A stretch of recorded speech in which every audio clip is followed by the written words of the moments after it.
আসসালামু আলাইকুম ওয়া রাহমাতুল্লাহি ওয়া বারাকাতুহু। প্রিয় পরিণতি চ্যানেলের বন্ধুরা, আশা করি আল্লাহ পাকের অশেষ মেহেরবানিতে আপনারা সকলে ভালো আছেন। আল্লাহ তাআলা কোরআনে কারিমে বলেন, লাবিসা মা কদ্দামাত লাহুম আনফুসুহুম আন সাখিতাল্লাহু আলাইহিম ওয়া ফিল আযাবি হুম খালিদুন। তারা নিজেদের জন্য যা পাঠিয়েছে তা অবশ্যই মন্দ, তাই যে তাদের প্রতি আল্লাহ রাগান্বিত হয়েছেন এবং তারা চিরকাল আযাবে থাকবে। বাহ্যিকভাবে তো বিষয়টি আশ্চর্যজনক মনে হয় যে ব্যভিচার এটি তো সীমিত সময়ের গুনাহ, অথচ সেজন্য রয়েছে চিরকালীন শাস্তি। তবে হ্যাঁ, এর মধ্যে সামঞ্জস্য রয়েছে। তাই এভাবে যে ব্যভিচারে তিনটি দুনিয়াবী ক্ষতি রয়েছে। ১. ব্যভিচারের ফলে বান্দার চেহারার ঔজ্জ্বল্য নষ্ট হয়ে যায়। ২. জীবিকায় সংকীর্ণতা দেখা দেয়, অর্থাৎ হালাল জীবিকার সংকীর্ণতা দেখা দেয়। হারামের তো প্রশ্নই আসে না, কারণ হারাম জীবিকা তো জাহান্নামে যাওয়ার কারণ। ৩. এর ফলে বান্দার সক্ষমতার জীবন হ্রাস পায়, ফলে যৌবনী বার্ধক্য দেখা দেয়। যেমন অনেক যুবককে দেখা যায় যে বয়স ৩০ও হয়নি, অথচ বলে চোখে দেখে না, কম দেখে, কোমর ব্যথা করে। ৩০ বছর বয়সেই বৃদ্ধদের মতো জীবন যাপন করতে দেখা যায়। আর পরকালীন তিনটি ক্ষতি রয়েছে। ১. এর ফলে বান্দার হিসাব কঠিন হয়। ২. আল্লাহ তাআলা তার প্রতি ক্রুদ্ধ থাকেন। ৩. ব্যভিচারী চিরকাল জাহান্নামের শাস্তি ভোগ করবে।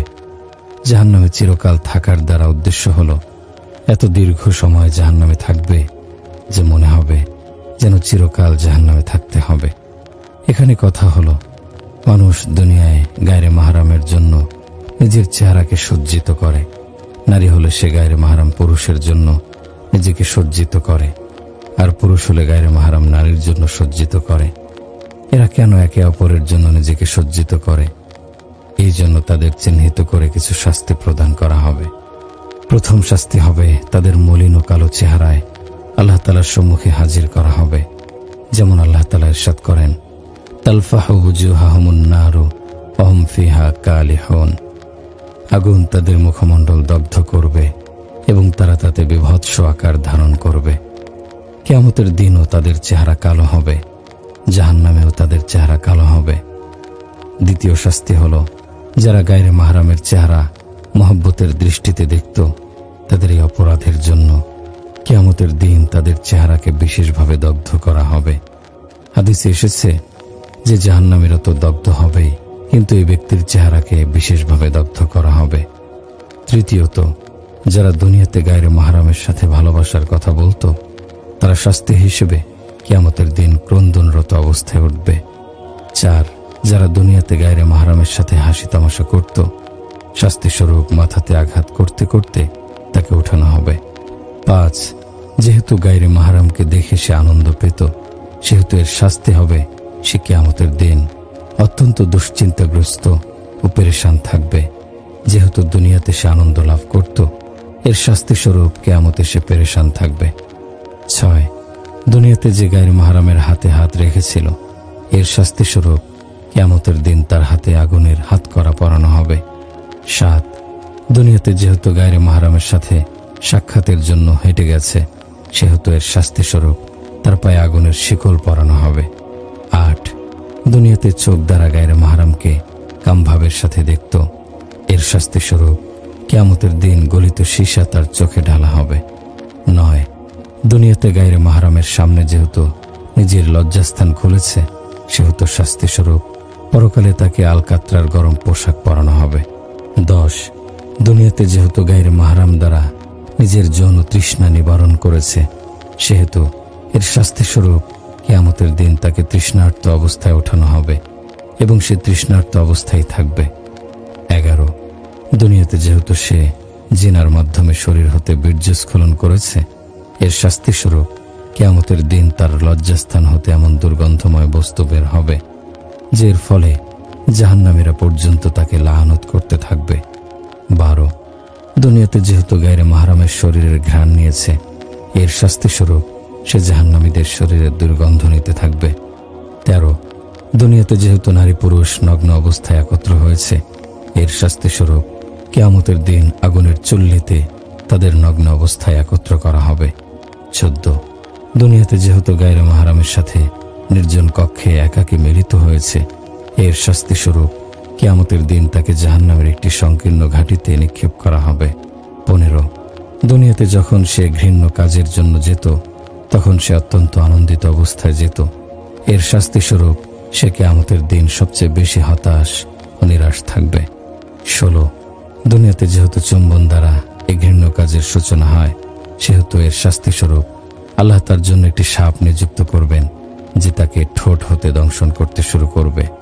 17 দুনিয়াতে যেহেতু গোপনে পিতামাতা স্ত্রী সকলের অগোচরে জিনা করত, এর শাস্তিস্বরূপ কিয়ামতের দিন আল্লাহ তাআলা তাকে সকলের সামনে অপমান করবেন।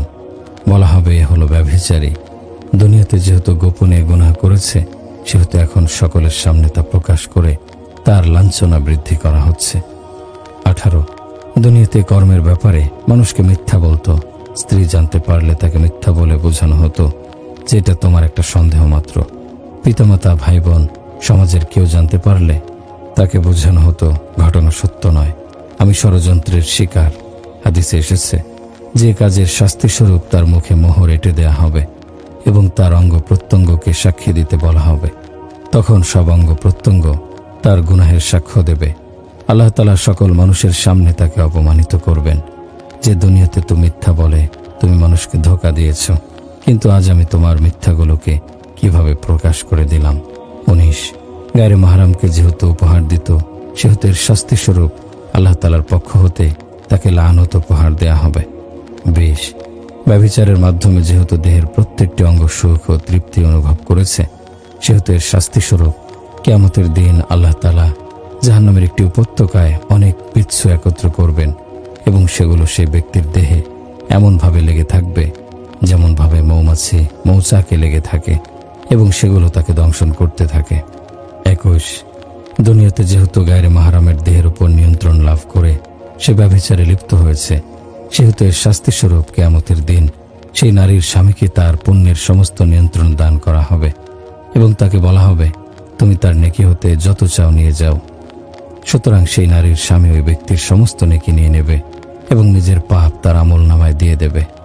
22 দুনিয়াতে যেহেতু সে গায়রে মাহরামের সাথে কথা বলতো, আনন্দ লাভ করত, সেহেতু এর শাস্তিস্বরূপ কিয়ামতের দিন আল্লাহ তাআলা সেই ব্যক্তির সাথে কথা বলবেন না। এর চেয়ে বড় শাস্তি আর কি হতে পারে যে বান্দার গুনাহের ফলে প্রভু তার সাথে কথাই বলবেন না। মানুষের সাথে শয়তানের শত্রুতা সুপ্রাচীন। শয়তান সর্বদা মানুষকে বলে ধোঁকা দিতে থাকে, এটা কর, এটা করিস না, যদিও সে কাজটি করতে কোনো আনন্দ নেই, কোনো লাভ নেই, কিন্তু প্রকৃতপক্ষে তা করাতে অপদস্থতা এবং না করাতে মর্যাদা প্রাপ্তি রয়েছে। যেমন অন্তর বলে বেগানা নারীর দিকে তাকাও, তার কথা শোনো, তার সাথে সময় কাটাও। সুতরাং অন্তরের অন্যায়মূলক চাহিদাকে প্রশ্রয় দেওয়া যাবে না। কয়েকবার আত্মার এমন মন্দ চাহিদাকে প্রতিহত করলেই সে দুর্বল ও নিরাশ হয়ে যাবে। হযরত ইউসুফ আলাইহিস সালাম বলেছেন, নিশ্চয়ই নফস মন্দ কাজে উৎসাহ দেয়, প্রাথমিক অবস্থায় তাকে নিয়ন্ত্রণ না করলে চরম বোকামি হবে। কাসিদায়ে বুরদা গ্রন্থে কবি বলেন, আত্মা একটা দুগ্ধপোষ্য বাচ্চার মতো, যাকে দুগ্ধপানের অভ্যাস না ছাড়ালে সে যুবক বয়স পর্যন্ত দুগ্ধপানে আগ্রহী থাকবে, আর যদি যথাসময়ে তাকে দুধ ছাড়িয়ে দেয়া হয় তাহলে সে তা ছেড়ে দেবে। তাই নিজের নফসের প্রতি সার্বক্ষণিক তত্ত্বাবধান জারি রাখা জরুরি। সব কাজেই ভাবা উচিত এটা নফসের চাহিদা নাকি শয়তানের ওয়াসওয়াসা। তালিবে ইলমদের সর্বক্ষণ খেয়াল রাখা উচিত কুদৃষ্টির গুনাহের কারণে অন্তর যেন কলুষিত না হয়। তাই প্রাথমিক পর্যায়ে কুদৃষ্টি থেকে নিজেকে বাঁচাতে হবে।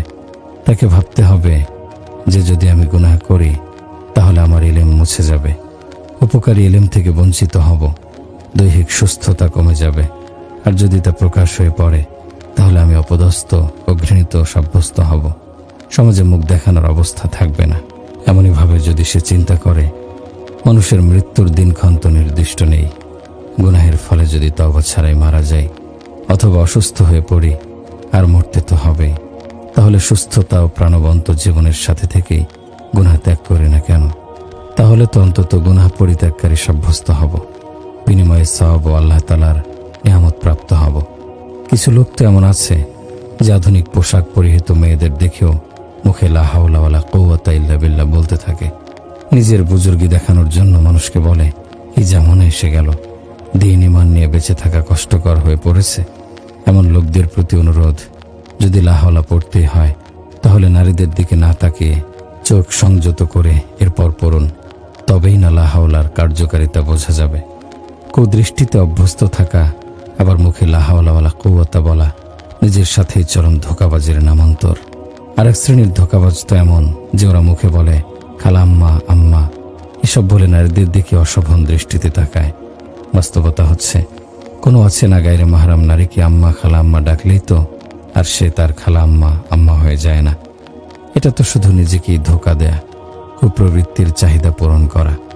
এভাবে অনেক নারীও এমন লোকদের ধোঁকায় পড়ে যায় যে তার মনে কোনো শয়তানি নেই, সে কত সম্মান দিচ্ছে আমাদের, আম্মা খালা আম্মা ডাকছে। এমন ধোঁকাবাজদের থেকে আল্লাহ আমাদের বাঁচিয়ে রাখুন। এমন অসাধু চরিত্রের লোকদের আল্লাহ হেদায়েত দান করুন। যদি একবার চোখের অপব্যবহার হয়ে যায়, তখন পথে ঘাটে যে নারী সামনে পড়ুক সবার প্রতি কামনার দৃষ্টিতে তাকাতে থাকে। এ অবস্থায় আক্রান্ত ব্যক্তি লোক লজ্জা ভুলে যায়। এ গুনাহের কারণে সে সমাজে নিন্দিত হয়, তার মান সম্মান নষ্ট হয়।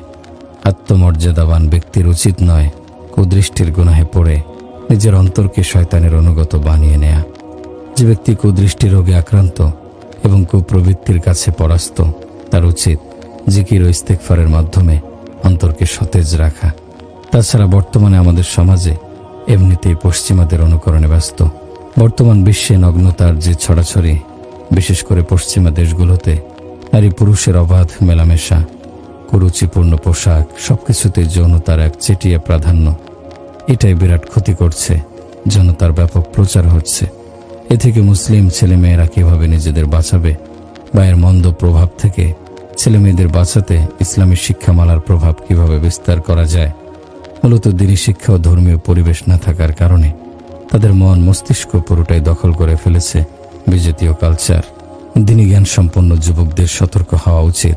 এসব নোংরা কালচার থেকে বিপদগামী তরুণ তরুণীদের দিনের পথে ফিরিয়ে আনার মেহনত করতে হবে। এরা আমাদের দিনী ভাই, তাই তাদের পদস্খলন আমাদের ব্যথিত করে। আল্লাহ আমাদের সবাইকে হেফাজত করুন। বস্তুত দুনিয়া হচ্ছে নিদ্রা, আখেরাত হচ্ছে জাগ্রত অবস্থা। এ দুইয়ের মাঝখানে মৃত্যু, আর আমরা মিথ্যা স্বপ্নের মাঝখানে বিভোর হয়ে পড়ে রয়েছি। যে ব্যক্তি কোনো নারীকে কামাতুর দৃষ্টিতে দেখবে, সে ব্যাকুলতা, অস্থিরতা ও বিব্রত বোধ করবে। যে প্রবৃত্তির কাছে সমাধান চাইবে, সে নিজের উপর জুলুম করবে। আর যে দীর্ঘ আশা পোষণ করবে, সে চূড়ান্তে পৌঁছতে পারবে না। বস্তুত মানুষের দীর্ঘ আশার কোনো সীমা পরিসীমা নেই। জৈনক আরব কবি কত সুন্দর বলেছেন, ইদা মা আজাবতান নাফসা ফি কুল্লি দাওয়া দাআতকা ইলাল আমরিল কবিহিল মুহাররম। তুমি নফসের প্রতিটি আহ্বানে যদি সাড়া দাও, তবে তোমাকে সে মারাত্মক হারাম এবং জঘন্য ও নিকৃষ্ট কাজের দিকে আহ্বান করবে। ইদা আনতা লাম তা'সিল হাওয়া কাদাকাল হাওয়া ইলা কুল্লামা ফিহি আলাইকা মাকাল। মনের স্বাদ ও বিলাস ও রিপুর বিরোধিতা যদি তুমি না করো, তবে রিপু তোমাকে এমন এমন অন্যায় অশ্লীল কর্মের দিকে টেনে নিয়ে যাবে, যার ফলে তোমার উপর আপত্তি উঠবে। ওয়ালাম বিআন্নাকা লান তাসুদা ওয়া লান তারা তুরুকুর রশাদি ইযা ইত্তাবা'তা হাওয়াক। এই কথা মনের গহীনে গেঁথে নাও যে প্রবৃত্তির অনুসরণে যদি তুমি মত্ত থাকো, তাহলে কশ্চিনকালেও নেতৃত্বের ধারের কাছেও তুমি যেতে পারবে না এবং হেদায়েতের সুপথেও চলতে পারবে না। ওয়াকাদ আসাবা রা'য়াহু আইনাস সাওয়াব মান ইস্তাশারা আকলাহু ফি কুল্লি বাব। যে ব্যক্তি সর্ববিষয়ে বিবেকের পরামর্শ নেয়, সে অবশ্যই লক্ষ্যস্থলে পৌঁছতে সক্ষম হয়। ওয়াকাদ রা'a আন্নাল হাওয়া মাহমা ইউজিব ইয়াদউ ইলা সুইল আওয়াকিবি ওয়াল ইকাব। জ্ঞানী ও বিবেকবান ব্যক্তির চোখে এই কথা স্পষ্টভাবে ধরা পড়েছে যে যখনই কাম প্রবৃত্তির আহ্বানে সাড়া দেওয়া হয়েছে, তখনই কোনো না কোনো অঘটন ঘটেছে এবং মারাত্মক পরিণতির সম্মুখীন হতে হয়েছে। وإذا شئت أن تحظى وأن تبلغ المنى فلا تسعد النفس المطيعة للهوى। তুমি যদি সফল জীবন যাপন করে জীবনের চূড়ান্ত লক্ষ্যে পৌঁছতে চাও, তবে বলগাহীন ও স্বেচ্ছাচারী ও কুপ্রবৃত্তির অনুসরণ করো না। উলামায়ে কেরাম বলেন, কুপ্রবৃত্তি এমন নিকৃষ্ট বাহন যা তোমাকে ঘোর অন্ধকারের দিকে নিয়ে যাবে। তাই এমন চারণভূমি ও তাবু যা তোমাকে যন্ত্রণা ও ভোগান্তির আসনে বসাবে। অতএব সাবধান থাকতে হবে, সে যেন তোমাকে নিকৃষ্ট ও মন্দ বাহনে আরোহণ করিয়ে পাপ পঙ্কিলতার আবাসে পৌঁছে না দেয়। আয় আল্লাহ, আমাদের বিবেক বুদ্ধিকে নফসের তাবেদারি হতে রক্ষা করো। দুনিয়ার মোহ ও প্রবৃত্তির অনুসরণে মত্ত রেখে আমাদের আখেরাত থেকে বিমুখ করো না। সবসময় তোমার জিকিরে মগ্ন রাখো। তোমার শুকরগুজার বান্দা হওয়ার তৌফিক দান করো, আমিন। কোরআনে কারিমে আল্লাহ তাআলা বলেন, আফারাআইতা মান ইত্তাখাযা ইলাহাহু হাওয়াহু ওয়া আদাল্লাহুল্লাহু আলা ইলমিন। আপনি কি সেই ব্যক্তির অবস্থা দেখেছেন যে নিজের প্রবৃত্তিকে আপন মাবুদ সাব্যস্ত করেছে, আর আল্লাহ তাকে সত্য উপলব্ধি করার জ্ঞান থাকা সত্ত্বেও পথভ্রষ্ট করে দিয়েছেন। অপর আয়াতে আল্লাহ তাআলা বলেন, ফাখলাফা মিন বা'দিহিম খালফুন ওয়ারিসুল কিতাবা ইয়াখুযুনা আরাদা হাযাল আদনা ওয়া ইয়াকুলুনা সায়াগফারু লানা। তাদের পর এমন লোক তাদের স্থলাভিষিক্ত হলো যারা তাদের নিকট থেকে তুচ্ছ দুনিয়ার ধন সম্পদ গ্রহণ করে এবং বলে যে নিশ্চয়ই আমরা ক্ষমাপ্রাপ্ত হব। অর্থাৎ উত্তরাধিকার সূত্রে কিতাবী ইলম প্রাপ্ত হয়েছে, কিন্তু তাদের অবস্থাই যে তারা দুনিয়ার মায়া মহব্বতে লিপ্ত রয়েছে। হালাল হারামের কোনো বাছ বিচার না করে প্রবৃত্তির অনুসরণে এবং দুনিয়া উপার্জনে লিপ্ত। হযরত মালিক ইবনে ইয়ামার রাদিয়াল্লাহু আনহু বর্ণনা করেন যে রাসূলুল্লাহ সাল্লাল্লাহু আলাইহি সাল্লাম ইরশাদ করেছেন, মানুষের উপর এমন সময় আসবে যখন পবিত্র কোরআন তাদের অন্তরে পুরাতন বলে অনুভূত হবে, যেরূপ শরীরের কাপড় পুরাতন অনুভব হয়। সে সময় লোকদের প্রত্যেকটি কাজ লোভ ও স্বার্থের সাথে জড়িত হবে। আল্লাহর ভয় কিছুমাত্র থাকবে না। তাদের মধ্যে যদি কেউ নেক আমল করে তবে সে নিজেই বলে যে আল্লাহ কবুল করে নেবেন, আর কোনো গুনাহ করলে বলে যে আল্লাহ মাফ করবেন। বস্তুত পবিত্র কোরআনে ভীতিপ্রদ ও সতর্ককারী আয়াতসমূহ সম্পর্কে এসব লোকের কোনো জ্ঞান নেই। এজন্যই তারা ভয় ও শাস্তির চিন্তা না করে লোভ ও স্বার্থের বশবর্তী হচ্ছে। যে কেউ মনোযোগ দিয়ে চিন্তা সহকারে কোরআনে কারিম অধ্যয়ন করবে, অবশ্যই তার জীবনের প্রভাব পড়বে এবং পরকালের ফিকির ও আল্লাহর ভয় তার অন্তরে জাগরুক হবে। যদি সে মুমিন হয়ে থাকে, সেও প্রবৃত্তি ও নফসের মুহাসাবার বিষয়ে আল্লাহ তাআলা কোরআনে কারিমে বলেন, ইয়া আইয়ুহাল্লাযীনা আমানুত্তাকুল্লাহা ওয়াল তানজুর নাফসুম মা কদ্দামাত লিগাদ। হে ঈমানদার ব্যক্তিগণ, তোমরা আল্লাহকে ভয় করো এবং প্রত্যেকের উচিত আগামী কিয়ামত দিবসে সে কি আমল প্রেরণ করছে বা এর জন্য কি প্রস্তুতি নিয়েছে সে বিষয়ে চিন্তা করা। উক্ত আয়াতে আল্লাহ তাআলা অতীত আমলসমূহের মুহাসাবা অর্থাৎ স্বীয় সর্ববিধ কার্যকলাপের হিসাব নিকাশের হুকুম দিয়েছেন। এজন্যই হযরত ওমর রাদিয়াল্লাহু আনহু বলেছেন, কিয়ামতের দিন তোমাদের হিসাব নিকাশ নেয়ার পূর্বেই দুনিয়াতে নিজেদের হিসাব নিজেরা করে নাও এবং তোমাদের আমল ওজন হওয়ার পূর্বেই নিজেরা ওজন করে নাও। বর্ণিত আছে, রাসূলুল্লাহ সাল্লাল্লাহু আলাইহি সাল্লামের নিকট এক ব্যক্তি উপস্থিত হয়ে আরজ করল, ইয়া রাসূলুল্লাহ সাল্লাল্লাহু আলাইহি সাল্লাম, আমাকে নসিহত করুন। রাসূলুল্লাহ সাল্লাল্লাহু আলাইহি সাল্লাম বললেন, তুমি কি প্রকৃতই নসিহত কামনা করো? লোকটি বলল, হ্যাঁ। রাসূলুল্লাহ সাল্লাল্লাহু আলাইহি সাল্লাম বললেন, শোনো, যে কোনো কাজ করবে শেষ পরিণতি চিন্তা করে নেবে। যদি সঠিক ও কল্যাণকর হয় তবে করবে, আর যদি ভ্রান্ত ও ভ্রষ্ট কাজ হয় তবে তা থেকে বিরত থাকবে। আরও বর্ণিত আছে যে বুদ্ধিমান লোকের উচিত সে যেন তার সময়কে 4 ভাগে ভাগ করে এবং তার মধ্যে একটি সময় নফসের মুহাসাবা ও হিসাব নিকাশের জন্য নির্ধারিত করে নেয়। আল্লাহ তাআলা বলেন, অতুবু ইলাল্লাহি জামিআন আইয়ুহাল মুমিনুনা লাআল্লাকুম তুফলিহুন। হে ঈমানদারগণ, তোমরা সকলে আল্লাহর কাছে তাওবা করো যাতে তোমরা কৃতকার্য হতে পারো। প্রকৃত তাওবা হচ্ছে মানুষ তার ভ্রান্ত ও অন্যায় কৃতকর্মের জন্য লজ্জিত অনুতপ্ত হবে। হযরত ইমাম হাসান রাদিয়াল্লাহু আনহু বলেন, আল্লাহর প্রতি বিশ্বাসী প্রকৃত মুমিন আপন প্রবৃত্তির প্রতি কড়া দৃষ্টি রাখে এবং যাবতীয় কর্মকাণ্ডের বিষয়ে সর্বদা হিসাব গ্রহণ করে। বস্তুত যারা দুনিয়াতে প্রত্যেকটি কাজ, চিন্তাভাবনা ও চুলচেরা বিশ্লেষণের সাথে আঞ্জাম দিয়েছে, তাদের হিসাব আখেরাতে সহজ হয়ে যাবে। অতঃপর তিনি আরও বলেন, উদাহরণত মুমিনের সম্মুখে এমন কোনো বস্তু এসে গেল যা তার কাছে খুবই পছন্দনীয় এবং তার বিশেষ প্রয়োজনও বটে, কিন্তু এরপরেও সে এটাকে শুধু এজন্য পরিত্যাগ করে যে তা আল্লাহর মর্জির খেলাফ। আমলের পূর্বে নফসের মুহাসাবা এর নাম। আমরা চোখের পর্দার ব্যাপারে খুবই উদাসীন, চোখের পর্দার লঙ্ঘনকে খুবই হালকা মনে করি। পুরুষের বেগানা নারীর দিকে তাকানো এবং নারীর বেগানা পুরুষের দিকে তাকানোকে কুদৃষ্টি বলে। এটা এমন এক ব্যাধি, গোড়াতে যদি একে দমন না করা যায় তাহলে এটা পরবর্তীতে মারাত্মক আকার ধারণ করে। মানুষের চোখ দুটি যখন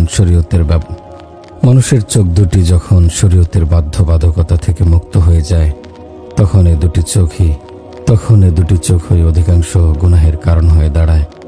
সে কারণেই বুজুর্গগণ কুদৃষ্টিকে সকল কুকর্মের উৎস মনে করেন। তাই বুজুর্গানে দিন খুব গুরুত্ব সহকারে কুদৃষ্টির কিছু প্রতিকার বলেছেন। কুদৃষ্টির প্রতিকার সম্পর্কে শাইখুল হাদিস জাকারিয়া রহমতুল্লাহি আলাইহি বলেন, কুদৃষ্টি থেকে আত্মরক্ষার উপায় হল দৃষ্টিকে যথাসম্ভব নিচু রাখা। যে বস্তু একবার চোখে ভালো লেগে যায় সেদিকে দ্বিতীয়বার না তাকানো। হযরত আশরাফ আলী থানভী রহমতুল্লাহি আলাইহি বলেন, সহজ পন্থা হল রাস্তা দিয়ে চলাচলের সময় দৃষ্টিকে নিচু রাখবে, এদিক সেদিক দৃষ্টি ঘোরাবে না। ইনশাআল্লাহ চোখ নিরাপদ থাকবে। যখন কোনো রূপসী নারীর প্রতি মন আকৃষ্ট হয়ে যায় তৎক্ষণাৎ কোনো কুৎসিত চেহারার মানুষের কল্পনা করবে, যার চেহারায় দাগ, কালচে ভাব, দাঁতের মারে উঁচু, মোটা ঠোঁট, বিশ্রী ও চ্যাপ্টা নাক, এমন কোনো চেহারা কল্পনা করবে। যদি এমন চেহারার লোক কখনো দেখেনি তাহলে মন থেকে সুন্দর চেহারার আকৃতির প্রতি আকর্ষণ কমে যাবে। কারো সৌন্দর্যের প্রতি মন ঝুঁকে গেলে এ চিন্তা করবে একদিন এই লোকটি মারা যাবে, তাকে কবরে রেখে দেয়া হবে, শরীর পচে গলে পোকামাকড়ের খাদ্য হবে। সুতরাং এই সৌন্দর্য কারো কাছে চিরকাল থাকবে না। তাহলে কয়েকদিনের সৌন্দর্য দেখে গুনাহ বাড়িয়ে লাভ কি? কখনো কোনো বেগানার প্রতি দৃষ্টি পড়ে গেলে সাথে সাথে মনে মনে আল্লাহ জিকির করতে থাকবে আর এই কথা ভাবতে থাকবে যে আল্লাহ তাআলা আমার অন্তরের অবস্থা সম্পর্কে পুরোপুরি অবগত। আমার সমস্ত কর্মকাণ্ড দুই কাঁধের দুই ফেরেশতা লিখে রাখছেন। কিয়ামতের দিন আমার সমস্ত আমলনামা পেশ করা হবে, তখন সবার সামনে আমার গুনাহ দেখানো হবে। এভাবে মনকে আল্লাহর ভয়, রহমতের বাড়িধারায় সিক্ত রেখে চলাফেরা করলে মুমিন সবসময় সব জায়গাতেই নিরাপদ থাকবে। দৃষ্টির হেফাজত আমাদের জীবনের অর্ধেক গুনাহ কমিয়ে দিতে পারে, কারণ চোখই প্রথম গুনাহের দিকে দেখে, তারপর অন্তর তার স্বাদ আমাদের প্রলুব্ধ করে গুনাহ করার দিকে, তারপর মানুষ গুনাহ করার দিকে মনোযোগ দেয়। হাকিমুল উম্মত আশরাফ আলী থানভী রহমতুল্লাহি আলাইহির মুরিদগণ নিজেদের মনের অবস্থা জানিয়ে লিখিত আকারে তা হযরতের নিকট পেশ করতেন। জবাবে থানভী রহমতুল্লাহি আলাইহি এর প্রতিকার ও কুদৃষ্টির গুনাহ থেকে বেঁচে থাকার পদ্ধতি বলে দিতেন। এক মুরিদ তার অবস্থা সম্পর্কে লেখেন, হযরত, আমি অধম দীর্ঘদিন যাবৎ কুদৃষ্টি রোগে আক্রান্ত। বেগানা নারীদের প্রতি আমার প্রবল ঝোঁক আছে, অথচ আমার দুজন স্ত্রী আছে। এই অবস্থায় আমার পরনারীর দিকে তাকাতে ইচ্ছে হয়। জবাবে থানভী রহমতুল্লাহি আলাইহি লেখেন, নিঃসন্দেহে এটা একটা মারাত্মক ব্যাধি। এর প্রতিকার হচ্ছে মনের বিরুদ্ধাচরণ করা। যখন পরনারীর দিকে চোখ যাবে সাথে সাথে নিজেকে তিরস্কার করবে। যখন পরনারীর দিকে দৃষ্টি যাবে তখন নিজেকে নিজে জরিমানা করবে। প্রতিবার দৃষ্টি দেওয়ার জরিমানা হিসেবে 20 রাকাত নামাজ পড়বে। আল্লাহ চাহিত এর দ্বারা নিজের সংশোধন হয়ে যাবে। জৈনক মুরিদ নিজের অবস্থা জানিয়ে লেখেন, যখন কারো প্রতি দৃষ্টি পড়ে যায় তৎক্ষণাৎ তা ফিরিয়ে নেই এবং দ্রুত স্থান ত্যাগ করি। তারপরও মনে কুমন্ত্রণা থেকে যায়। কখনো এমনও হয় দৃষ্টি কয়েক সেকেন্ড স্থায়ী হয়ে যায়, অতঃপর খেয়াল হওয়ার পর সাথে সাথে দৃষ্টি অন্যদিকে ফিরিয়ে নেই এবং তওবা করি। কিন্তু কি করব, যখন এই জাতীয় অবস্থা হয়ে যায় তখন মন পরিষ্কার হয় না। এ ব্যাপারটা আমাকে বড়ই পেরেশান করে রাখে। থানভী রহমতুল্লাহি আলাইহি জবাবে লেখেন, আপনার জন্য পরামর্শ হলো নফসকে পূর্ণ সাহসিকতার সঙ্গে নিয়ন্ত্রণে এনে দৃষ্টিকে হেফাজত করা, অন্তরকে শাসন করা, তিরস্কার করা। এর দ্বারা অন্তরে নূর সৃষ্টি হবে এবং অন্তর নির্মল হয়ে যাবে। এরপর সতর্কতা অবলম্বন করলে তা বেশ কার্যকর হবে। বারবার অন্তরকে সতর্ক করলে তা স্থায়ী হয়ে যাবে ইনশাআল্লাহ। আর এই অবস্থা সৃষ্টি করে দেয়া আল্লাহ তাআলার জন্য কোনো কঠিন কাজ নয়। আল্লাহ আমাদের ভালো কাজগুলো সহজ করে দিন, আমিন। আরেকজন লেখেন, আমার মধ্যে দুটি বড় দোষ রয়েছে। একটি হলো রিয়া বা লোক দেখানো, অপরটি হলো কুদৃষ্টি। এগুলো থেকে বেঁচে থাকার জন্য আপ্রাণ চেষ্টা করার পরও অনেক সময় হঠাৎ কোনো নারীর দিকে দৃষ্টি পড়ে যায়। যদি দোষ গোপন করি তাহলে সংশোধন কিভাবে হব? তাই হযরতের কাছে থেকে বেঁচে থাকার পরামর্শ চাইছি। জবাবে থানবী রহমতুল্লাহি আলাইহি লেখেন, সাহস ব্যতীত কোনো কাজই হয় না। কুদৃষ্টির প্রকৃত চিকিৎসা এটাই, যেখানে কুদৃষ্টির সম্মুখীন হতে হয় সেখানে এমন ধ্যান খেয়াল করতে থাকা যে আল্লাহ তাআলা দেখছেন। আমার উস্তাদ বা পীর সাহেব যদি এই কাজটি আমাকে করতে দেখেন তাহলে তো আমি লজ্জিত হই। কাজেই আল্লাহ তাআলার সামনে আমরা এই কাজ কিভাবে করতে পারি? কিয়ামতের দিন আমাকে জিজ্ঞাসা করা হবে, তখন কি জবাব দেব? যদি শাস্তির আদেশ হয়ে যায় তখন আমাদের কে বাঁচাবে? আরেক মুরিদ লেখেন, হযরত, অলসতা ও আমলের দুর্বলতা আমাকে পূর্বের ন্যায় বরং আরো বেশি ক্ষতি করছে। তদুপরি কুদৃষ্টি দিন দিন আমাকে কলুষিত করে তুলেছে। চেষ্টা চালিয়ে যাচ্ছি, কিন্তু মনে আমি যেন চেষ্টার প্রথম ধাপেই রয়েছি। যদি সংশোধনের উপায় বলে দিতেন। জবাবে থানবী রহমতুল্লাহি আলাইহি লেখেন, তুমি বৃথা চেষ্টা করছো।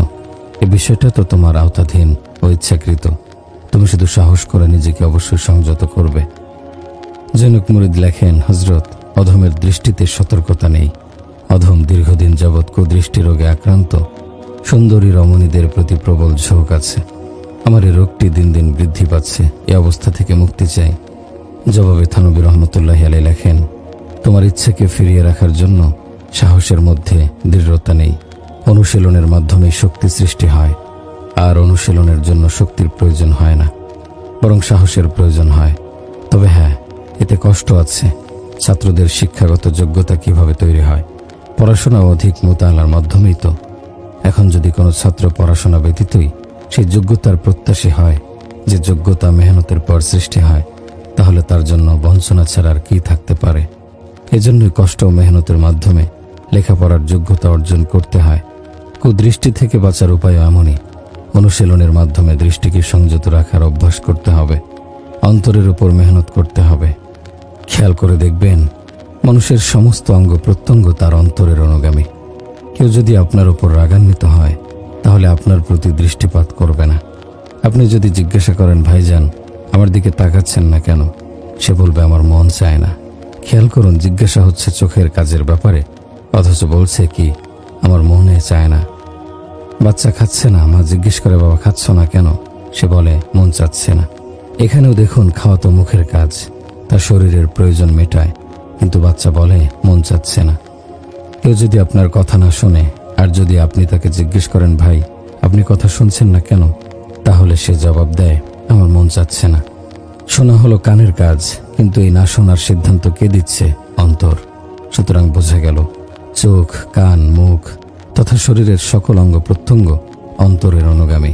অন্তরের যে অবস্থা হবে, অন্যান্য অঙ্গ প্রত্যঙ্গ হতে সে অনুযায়ী কাজ বের হবে। তাহলে বোঝা গেল, মন ভালো হয়ে গেলে পুরো মানুষ ভালো হয়ে যায়। তেমনিভাবে মন নষ্ট হয়ে গেলে পুরো মানুষই নষ্ট হয়ে যায়। আল্লাহ তাআলার নিকট আমাদের অন্তরের মূল্য অনেক। খেয়াল করুন, একটি বাক্সের মূল্য কম বেশি হওয়াটা নির্ভর করে তাতে রাখা বস্তুর উপর। ঘরে বড় বড় বাক্স থাকে। মহিলারা এসব বাক্সে গরমকালে লেপ, কম্বল ইত্যাদি ভরে রাখে, কিন্তু তালা দেয় না। এসব বাক্স তালাবিহীন অবস্থায় সারা বছর থাকে। এর বিপরীতে জুয়েলারির একটি ছোট্ট বাক্স থাকে, তাতে অলংকার থাকে। মহিলারা এই বাক্সটি যেখানে সেখানে রাখে না, বরং তা অতি গোপন জায়গায় রাখে। তাতে মজবুত তালা লাগানো থাকে। ঘরের বাইরে কোথাও গেলে ফিরে এসে প্রথম চোখ রাখে ওই বাক্সটির উপর, যে সেটি ঠিকঠাক ও নিরাপদভাবে রক্ষিত আছে কিনা। এর কথা ভোলে না। কেন এমনটি করে? অথচ ছোট্ট একটি বাক্স। এর কারণ হলো, এ বাক্সটি ছোট হলেও এর মূল্য অনেক। ঠিক এমনই অবস্থান মানুষের মনের। হৃদয় খুব ছোট হলেও অনেক মূল্যবান, কারণ তাতে আল্লাহ তাআলার মারেফত থাকে, ইলাহি নূর থাকে। এই কারণে এটি ছোট হলেও আল্লাহর নিকট এর মূল্য অনেক। কিয়ামতের দিন আল্লাহ তাআলা মানুষের হৃদয় দেখবেন, শুধু হৃদয়কে মূল্যায়ন করবেন। আল্লাহ তাআলা পবিত্র কোরআনের মাধ্যমে আমাদের জানিয়েছেন, ইয়াউমা লা ইয়ানফাউ মালু ওয়ালা বানুনা ইল্লা মান আতাল্লাহা বিকলবিন সালিম। কিয়ামতের দিন মাল, দৌলত ও সন্তানাদি কাজে আসবে না। সফল হবে কেবল ওই ব্যক্তি যে পরিশুদ্ধ অন্তর নিয়ে আল্লাহর কাছে আসবে। এই আয়াত দ্বারা বোঝা গেল কিয়ামতের দিন শুধু পরিশুদ্ধ অন্তরই কাজে আসবে, অন্য কোনো কিছু মানুষের উপকার দেবে না। যেহেতু পরকালীন সফলতা পরিশুদ্ধ অন্তরের উপর নির্ভর করে, তাই দরকার হলো আমাদের অন্তরগুলো পরিশুদ্ধ করা, যাতে কিয়ামতের দিন কাজে আসে। আল্লাহ রাব্বুল আলামিন আমাদের কাছে পরিশুদ্ধ দাগহীন অন্তর চান। দাগহীন অন্তর কেমন? চিন্তা করে দেখুন, আপনি আপেল কিনতে গেলেন, 10 টাকা দিয়ে একটি আপেল কিনলেন। এখন যদি দেখেন যে আপেলে দাগ পড়া বা অল্প একটু পচা, তাহলে ওই পচা দাগি আপেল আপনি নেবেন না, বরং কথা বলে ফিরিয়ে দেবেন যে টাকা দিয়ে যখন কিনছি তখন নষ্টটা নেব কেন, সুন্দর আপেল দাও। এখানে চিন্তার বিষয় হলো আমরা 10 টাকার বিনিময়ে দাগি আপেল কিনতে চাই না। তাহলে আল্লাহ তাআলা তার সন্তুষ্টি, দিদার ও জান্নাতের বিনিময়ে দাগি ও ময়লাযুক্ত অন্তর কিভাবে পছন্দ করবেন? তিনিও চান যে আমাদের অন্তরে যেন কোনো দাগ না থাকে, সেখানে থাকবে না কোনো গুনাহের দাগ কিংবা গায়রুল্লাহর প্রতি মহব্বতের দাগ, বরং অন্তর হবে পূর্ণ নিষ্কলুষ ও দাগহীন। এমন হৃদয়কে বলে পরিশুদ্ধ অন্তর। আল্লাহ তাআলা বলেন, মা জাআলাল্লাহু লিরাজুলিন মিন কলবাইনি ফি জাওফি। আল্লাহ তাআলা কোনো মানুষের বক্ষে 2টি হৃদয় দান করেননি। এজন্য দেননি যেন সে এক হৃদয়ে মানুষকে অপর হৃদয়কে আল্লাহকে স্থান দিতে না পারে, বরং মাত্র একটি হৃদয় দিয়েছেন যেখানে শুধু এক আল্লাহ থাকবেন, অন্য কারো অবস্থান সেখানে থাকবে না। এই হলো কলবে সালিম তথা গায়রুল্লাহ মুক্ত অন্তর। এমন অন্তরই আল্লাহ তাআলা চান, এমন হৃদয় আল্লাহর ঘর। এমন অন্তর নিয়ে যে ব্যক্তি কিয়ামতের দিন হাজির হবে, সেই হবে মহা সাফল্যবান। আল্লাহ তাআলা কোরআনে বলেন, ইন্নাল্লাহা আশতারা মিনাল মুমিনিনা আনফুসাহুম ওয়া আমওয়ালাহুম বিআন্না লাহুমুল জান্নাহ। আল্লাহ মুমিনদের থেকে তাদের নফস ও মাল কিনে নিয়েছেন জান্নাতের বিনিময়ে। এখানে প্রশ্ন হয় যে আল্লাহ তাআলার ঘর তো হলো মানুষের অন্তর, আর মানুষ আগে ঘর ক্রয় করে, তাহলে তো এভাবে বলতে হতো, আমি জান্নাতের বদলে মানুষের অন্তর কিনে নিয়েছি। কিন্তু অন্তরের কথা না বলে নফস ও মালের কথা বলা হলো কেন? মুফাসসিরগণ বলেন, অন্তরের কথা না বলে নফস ও মালের কথা বলার কারণ হলো অন্তরকে আল্লাহ নিজের জন্য ওয়াকফ করে নিয়েছেন, আর ওয়াকফকৃত সম্পত্তি ক্রয় বিক্রয় হয় না। যেহেতু এরপরে মানুষের নিকট নফস ও মাল ছিল, তাই আল্লাহ সেগুলো জান্নাতের বদলে ক্রয় করে নিয়েছেন। এই আলোচনা দ্বারা বোঝা গেল যে অন্তর হলো ওয়াকফকৃত সম্পত্তি, সেটি আল্লাহর জন্য আগেই ওয়াকফ হয়ে গেছে। এর দ্বারা উদাহরণ এমন, যেমন কেউ বলে এই জায়গা আমি মসজিদের জন্য দিয়ে দিয়েছি, তাহলে এর দ্বারা ওই জমি ওয়াকফ হয়ে যায়। ঠিক এমনইভাবে মানুষের অন্তরকে আল্লাহ তাআলার স্মরণের জন্য বানানো হয়েছে। ফলে যদি তাতে সর্বক্ষণ আল্লাহর জিকির ও স্মরণ অব্যাহত থাকে, তাহলে এটা বড় মূল্যবান সম্পদ হবে। হযরত শাহ ওয়ালিউল্লাহ মুহাদ্দিস দেহলভী রহমতুল্লাহি আলাইহি দিল্লি জামে মসজিদে বয়ানে বলেন, মোগল বাদশাগণ তোমাদের ধন দৌলতের অনেক প্রশংসা শুনেছি, কিন্তু ওয়ালিউল্লাহর পক্ষে একটি হৃদয় আছে, তোমাদের সমস্ত ধন দৌলত দ্বারাও তার মূল্য আদায় করতে পারবে না। চিন্তা করে দেখুন অন্তর কত বড় মূল্যবান সম্পদ। তাই অন্তরকে দামি বানানোর জন্য মেহনত দরকার। সাধনা ও ত্যাগের মাধ্যমে অন্তরকে সাজাতে হবে, গড়তে হবে। অন্তর থেকে দুনিয়ার মহব্বত বের করে দিতে হবে, তবে অন্তর পরিমার্জিত হবে, হবে সুসজ্জিত। অযাচিত কামনা বাসনা অন্তর থেকে অপসারণ করতে হবে, তাহলে অন্তর গড়বে। অন্তর থেকে দুনিয়ার মহব্বত কিভাবে বের হবে? এর জন্য দরকার হলো আল্লাহ তাআলার স্মরণ অন্তরে জারি রাখা। আল্লাহর জিকির দ্বারা অন্তর পরিশুদ্ধ হয়। আশরাফ আলী থানভী রহমতুল্লাহি আলাইহি বলেন, যখন আল্লাহর নাম অন্তরে প্রবেশ করে তখন বিপ্লব ঘটিয়ে দেয়, আর দুনিয়ার সমস্ত মহব্বতকে যা তার অন্তরে আসন গ্রহণ করেছিল লাঞ্ছিত করে অন্তর থেকে বের করে দেয়। হযরত থানভী রহমতুল্লাহি আলাইহির একজন খলিফা ছিলেন খাজা আজিজুল হাসান মজ্জুব রহমতুল্লাহি আলাইহি। তিনি বিশ্ববিখ্যাত একটি কবিতা লিখেছেন। কবিতাটি অত্যন্ত সাদামাটা মনে হলেও তার অন্তর্নিহিত তাৎপর্য এত চমৎকার, যেটি হযরত থানভী রহমতুল্লাহি আলাইহির খুব পছন্দ হয়। এতই পছন্দ হয় যে তিনি কবিতাটি শুনে বলেন, আমার যদি সামর্থ্য থাকতো তাহলে 1 লক্ষ রুপি কবিতাটির জন্য পুরস্কার দিতাম। হৃদয়ের চাহিদা যত ছিল সব নিয়েছে বিদায়। তুমি এসে করো ধন্য, শুধু তোমাকেই চাই।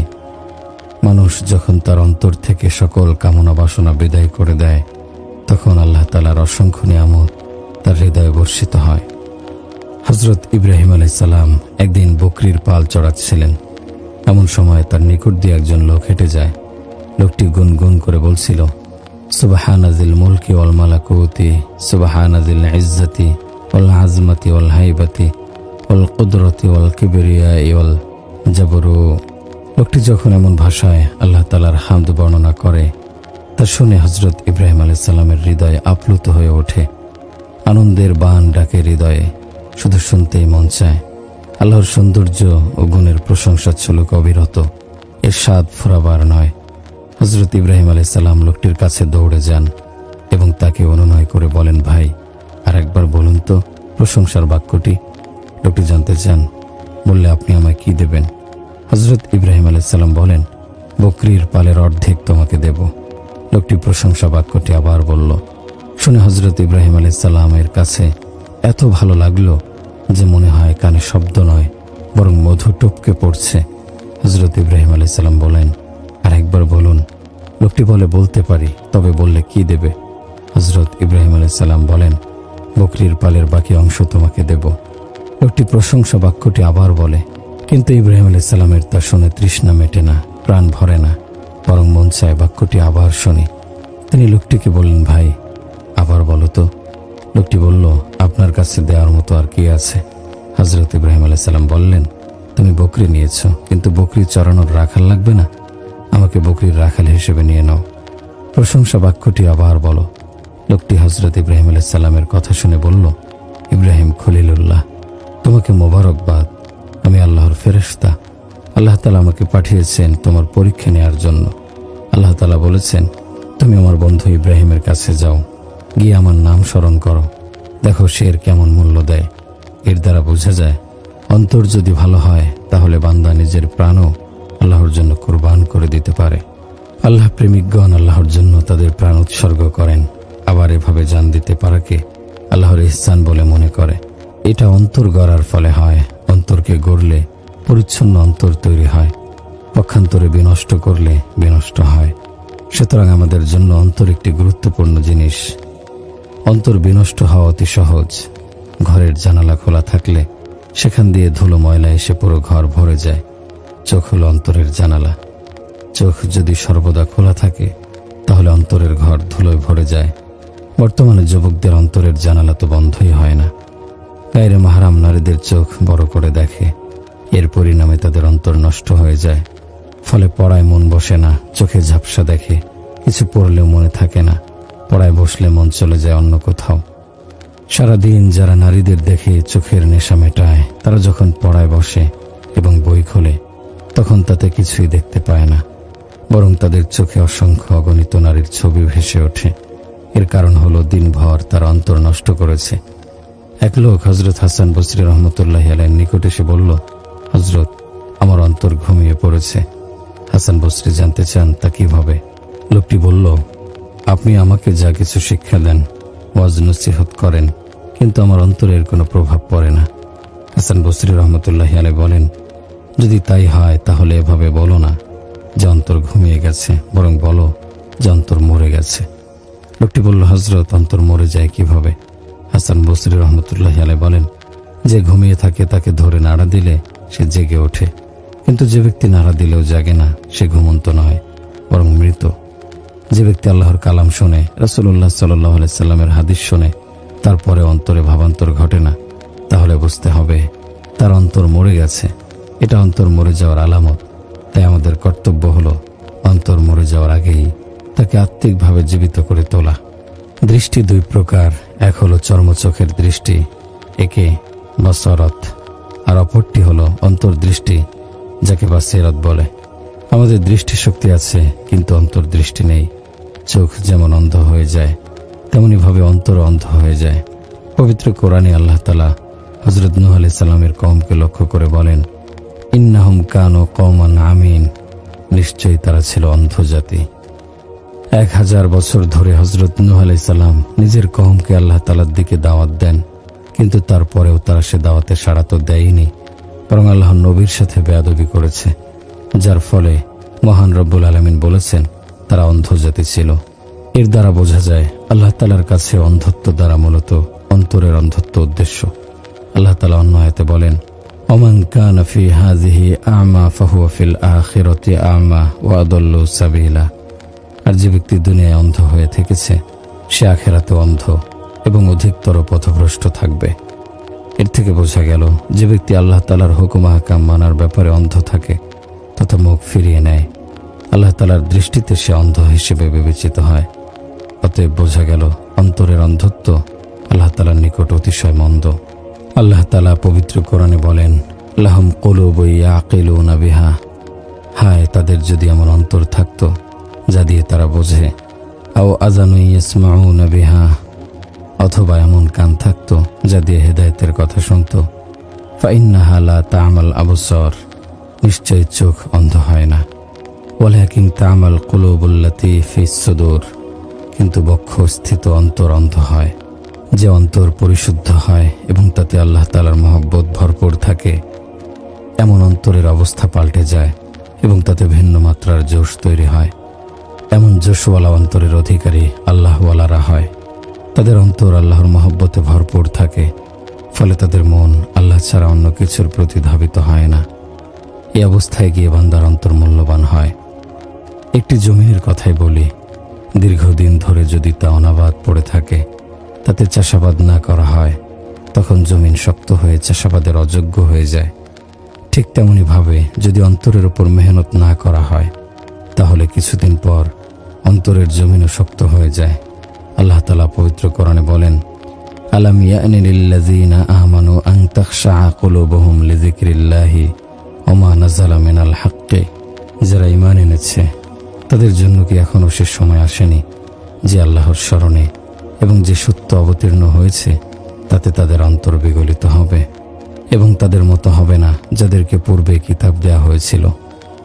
ফাতালা আলাইহিমুল আমাদু ফাকাসাত কুলুবুহুম, অতঃপর যখন তাদের উপর দিয়ে দীর্ঘকাল অতিক্রান্ত হলো তখন তাদের অন্তর শক্ত হয়ে গেল।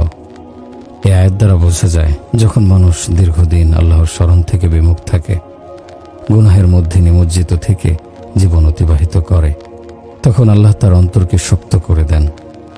তখন অন্তর এমন শক্ত হয়ে যায় যে তা আল্লাহ তাআলার কোরআনে বর্ণনা করেছেন, সুম্মা কাসাত কুলুবুকুম মিন বাদি যালিক। এসব কিছুর পর তোমাদের অন্তর আবার শক্ত হয়ে গেল। ফাহিয়া কাল হিজারা, এমনকি তা হয়ে গেল পাথরের মতো। আও আশাদ্দু কাসওয়া, বরং তার চেয়েও বেশি শক্ত। ওয়া ইন্না মিনাল হিজারাতি লামা ইয়াতাফাজ্জারু মিনহুল আনহার, কেননা পাথরের মধ্যে কিছুতে এমনও আছে যা থেকে নদী নালা প্রবাহিত হয়। ওয়া ইন্না মিনহা লামা ইয়াশাক্কাকু ফায়াখরুজু মিনহুল মা, তার মধ্যে কিছু এমন আছে যা কেটে যায় এবং তা থেকে পানি নির্গত হয়। ওয়া ইন্না মিনহা লামা ইয়াহবিতু মিন খাশিয়াতিল্লাহ, তার মধ্যে কিছু এমনও আছে যা আল্লাহর ভয়ে ধসে পড়ে। মানুষের অন্তর যখন পাথর হয়ে যায় তখন তা আল্লাহর প্রতাপের ভয়েও কাঁপে না। এমন অন্তর সম্পর্কে বলা হয়েছে যে সেটা পাথরের চেয়েও শক্ত। জান্নাত হলো বিশেষ শ্রেণীর লোকের নিবাস। এখানে প্রবেশের পূর্বে সবাইকে পবিত্র হতে হবে। ওয়াযালিকা জাযাউ মান তাযাক্কা, জান্নাত হলো ওই বান্দার প্রতিদান যে পবিত্র হয়েছে। যে নিজেকে পবিত্র করবে সে জান্নাতে যাবার অধিকার পাবে। যে নিজেকে পরিশুদ্ধ করবে না সে জান্নাতে যেতে পারবে না।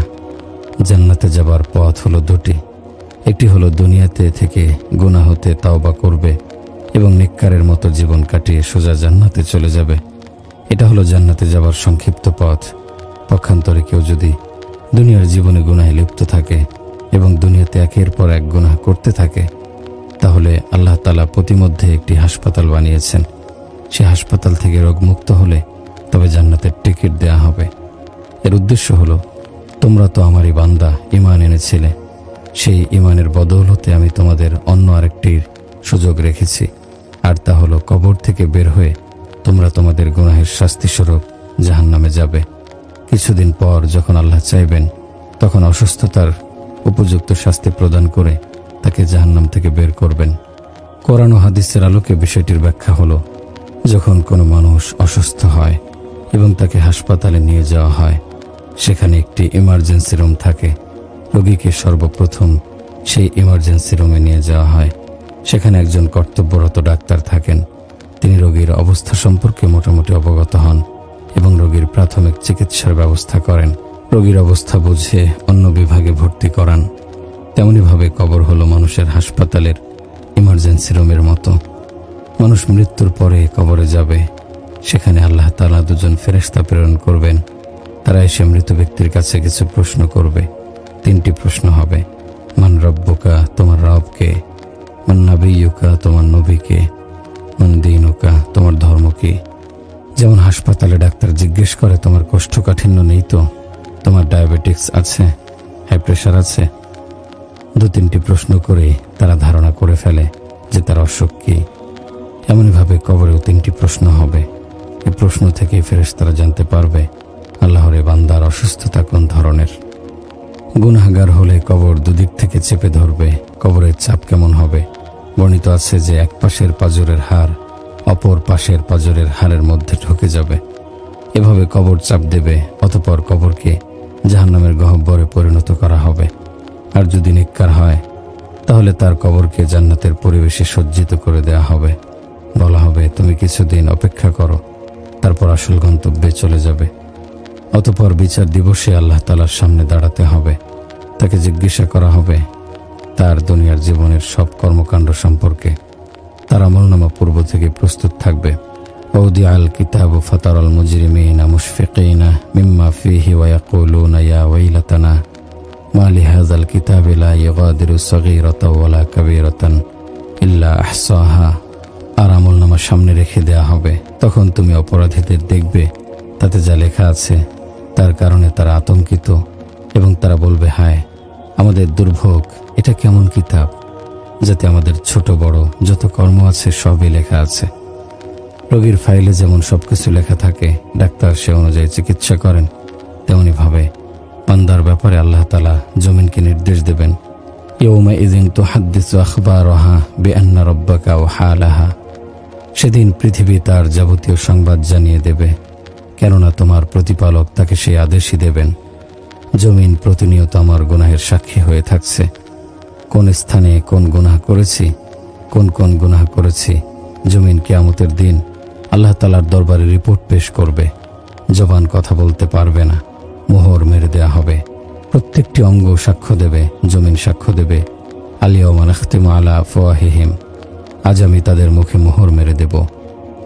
ইয়াওমা তুবলাস সারাইর, সেদিন গুপ্ত রহস্য উন্মোচিত হয়ে যাবে। তারপর আমলনামা দেয়া হবে, লেখা থাকবে সারা জীবনের কর্মফল। ইকরা কিতাবিকা, এটা তোমার আমলনামা, তুমি তোমার ফাইল দেখে নাও। কাফা বিনাফসিকাল ইয়াওমা আলাইকা হাসিবা, আজ তোমার হিসাব গ্রহণের জন্য তুমি যথেষ্ট। আমলনামায় যা যা লেখা থাকবে বান্দা এক এক করে সবগুলো স্বীকার করে নেবে।